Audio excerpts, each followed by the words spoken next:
একটু দুর্গাপুরের দিকে নজর রাখতে হচ্ছে। দুর্গাপুরে টানা 3 দিন বন্ধ মিনিবাস অটো পরিষেবা। টোটো চালকদের বিরুদ্ধে দৌরাত্ম্যের অভিযোগ এবং সেই অভিযোগে নিয়েই 3 দিন ধরে সেখানে অটো বাস পরিষেবা বন্ধ। এলাকায় পারমিট ছাড়া টোটো চালানোর অভিযোগ। টানা 3 দিন ধরে বন্ধ মিনিবাস অটো পরিষেবা। আমাদের সঙ্গে এই মুহূর্তে সরাসরি রয়েছেন প্রতিনিধি অর্পণ। 3 দিন হয়ে গিয়েছে অটো বাস পরিষেবা সেখানে বন্ধ রয়েছে। সব মিলিয়ে যাত্রী ভোগান্তি, যাত্রীরা কি বলছেন, কি ছবি এই মুহূর্তে?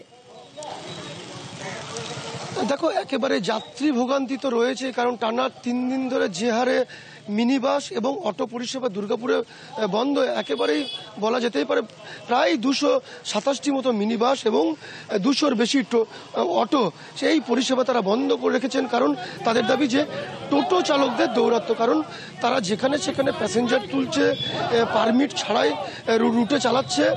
এই টোটো চালকদের বিরুদ্ধেই মূলত ক্ষোভ বাস মালিক সংগঠন এবং অটো সংগঠন যারা রয়েছেন। যদিও এর ভোগান্তির শিকার হতে হচ্ছে সাধারণ মানুষকে, কারণ অনেকেই অফিস যাচ্ছেন, কেউ স্কুল কলেজ, তারা বাস স্ট্যান্ডে আসছেন, অথচ বাস মিলছে না এবং অটোও ঠিক মতো মিলছে না, যে কারণে ভোগান্তিতে পড়েছেন তারা। ধন্যবাদ।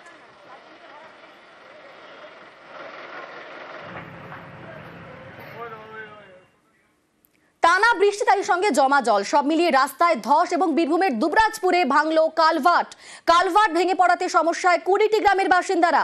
রাস্তা কালভার্টের মেরামতি না হওয়া পর্যন্ত ঘুর পথে যাতায়াত। পরিদর্শনে দুবরাজপুরের বিডিও ওসি।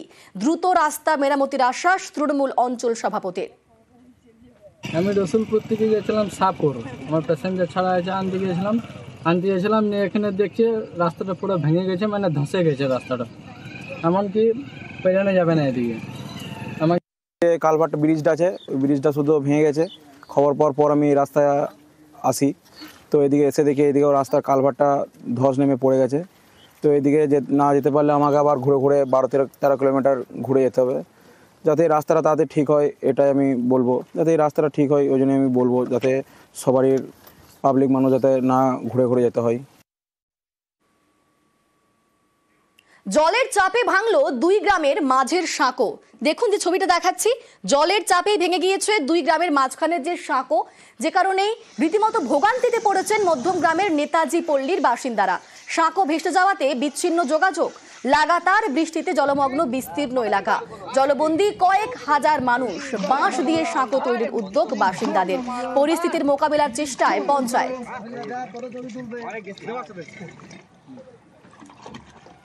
পরিস্থিতি খুব খারাপ। আমাদের এই এলাকায় আমরা বসবাস করতে পারছি না, জলে একাকার হয়ে যাচ্ছে, ভেঙে চুরে যাচ্ছে। পারাপারের জন্য আমাদের এই জন্য আমরা খাটাখাটি করছি। ওইদিকের জল সব এদিকে চাপ দিচ্ছে, এদিকে সব আশেপাশে ঘর সব জলের মধ্যে আছে। 4-5টা পরিবার ওদিকেও আছে, তারপরে ওদিকেও আছে। সবাই স্কুল মাঠে ঠাই নিয়েছে বাচ্চা কাচ্চা নিয়ে, কারণ ঘরে অনেক জলে ডুবে গেছে সব জায়গা। ঘরেও জল উঠে গেছিল, ড্রেনগুলো তো সব ছোট, জল ঠিকঠাক যাচ্ছে না, সমস্যা হচ্ছে ওইখানটায়। হাইড্রেনটা পরিষ্কার না হওয়া এবং জলটা পুরো না যেতে পারে, সেই জলটা রিটার্ন করছে এখানে। এবার যে জলের প্রেশার, এই প্রেশারটা রাখতে না পেরে রাত্রেবেলায় হট করে আমাদের রাস্তাটা ভেঙে অন্য এরিয়ায় জলটা ঢুকে গেছে। ইতিমধ্যে আমরা সব জায়গায় সব এলাকায় গেছি, যে আমরা ব্যবস্থা করছি কি করে মানুষকে আমরা সুরক্ষা দিতে পারি। প্লাবন পরিস্থিতি পরিদর্শনের মাঝেই বাঙালি আবেগের শান। ঘাটাল যাওয়ার পথে বাংলা ভাষা নিয়ে সুর চড়ালেন মমতা বন্দ্যোপাধ্যায়। গেলেন বিদ্যাসাগরের গ্রামেও। এই বাংলা ভাষা নিয়ে এখন বাংলার রাজনীতি গরম। বলে দিয়েছেন বাংলা মানে কোনো ভাষাই নেই, আরে বাংলা ছাড়া ভারত হয় না পৃথিবী হয়। আমাদের ভাষাকে নিয়ে কেউ খেলবার চেষ্টা করবেন না, অসম্মান করারও চেষ্টা করবেন না। বাংলাকে বাংলাদেশি ভাষা বলে উল্লেখ করেছে কেন্দ্রের অধীনে থাকা দিল্লি পুলিশ। দিল্লি পুলিশের পাশে দাঁড়িয়ে বাংলা ভাষার ব্যাখ্যা দিয়েছেন বিজেপির আইটি সেলের প্রধান অমিত মালব্য। এর বিতর্ক আরো বেড়েছে। মঙ্গলবার ঘাটাল যাওয়ার পথে কামারপুকুরে নিয়ে সুর চড়ান মমতা বন্দ্যোপাধ্যায়। স্বামীজি কি বলেছিলেন? Unity is strength. তিনি কোন ভাষায় কথা বলতেন? বাংলা ভাষায়। কারা গুলিয়ে দিচ্ছেন আর বলে দিচ্ছেন বাংলা মানে কোনো ভাষাই নেই, আরে বাংলা ছাড়া ভারত হয় না পৃথিবী হয়। জাতীয় সঙ্গীতের ভাষা রবীন্দ্রনাথ ঠাকুর, বন্দে মাতরম বঙ্কিমচন্দ্র চট্টোপাধ্যায়, হিন্দু পথপ্রদর্শক রামকৃষ্ণ স্বামী বিবেকানন্দ, সারদামা, সমাজ সংস্কারক ঈশ্বরচন্দ্র বিদ্যাসাগর, রাজা রামমোহন রায়। ওখান থেকে যা শেখার আমরা শিখে নিয়েছি, আর একবার যা ব্রেনে নিয়ে নিয়েছি ওটা ড্রেনে যাবে না। আমাদের ভাষাকে নিয়ে কেউ খেলবার চেষ্টা করবেন না, অসম্মান করারও চেষ্টা করবেন না। দিল্লির বঙ্গভবনকে দেওয়া চিঠিতে বাংলা ভাষাকে বাংলাদেশি ভাষা হিসেবে উল্লেখ করেছে দিল্লি পুলিশের লোধি কলোনি থানা। এর প্রতিবাদে সুর চড়িয়ে রবিবার মমতা বন্দ্যোপাধ্যায় বলেন, ভারতের সংবিধান স্বীকৃত একটি ভাষাকে বাংলাদেশি ভাষা বলা হচ্ছে। এটা কুৎসিত, অপমানজনক, দেশ বিরোধী এবং সংবিধান বিরোধী। কেন্দ্রের সরকার বাঙালি বিরোধী, সকলের উচিত তীব্র প্রতিবাদ করা। পাল্টা বিজেপির আইটি সেলের প্রধান অমিত মালব্য দাবি করেন, বাঙালিকে কেন্দ্রের বিরুদ্ধে রুখে দাঁড়ানোর ডাক দেওয়া দায়িত্ব জ্ঞানহীন আচরণ। ভাষাগত বিভেদ তৈরির চেষ্টা করছেন মমতা বন্দ্যোপাধ্যায়। এর জন্য তার বিরুদ্ধে জাতীয় নিরাপত্তা আইন অনুযায়ী ব্যবস্থা নেওয়া উচিত। এদিন ঘাটাল পৌঁছে কড়া জবাব দেন বাংলার মুখ্যমন্ত্রী। বাংলা ভাষারই নাকি কোনো অস্তিত্ব নাই, বাংলা বলে কোনো ভাষা নেই। আবার বলছে টুইট করে আমি কেন বলেছি তাই আমাকে ন্যাশনাল সিকিউরিটি অ্যাক্টে অ্যারেস্ট করা উচিত। আমি যা ইচ্ছে করে আমি বলবই। প্লাবন পরিস্থিতিতে বিভিন্ন জেলায় দুর্ভোগ।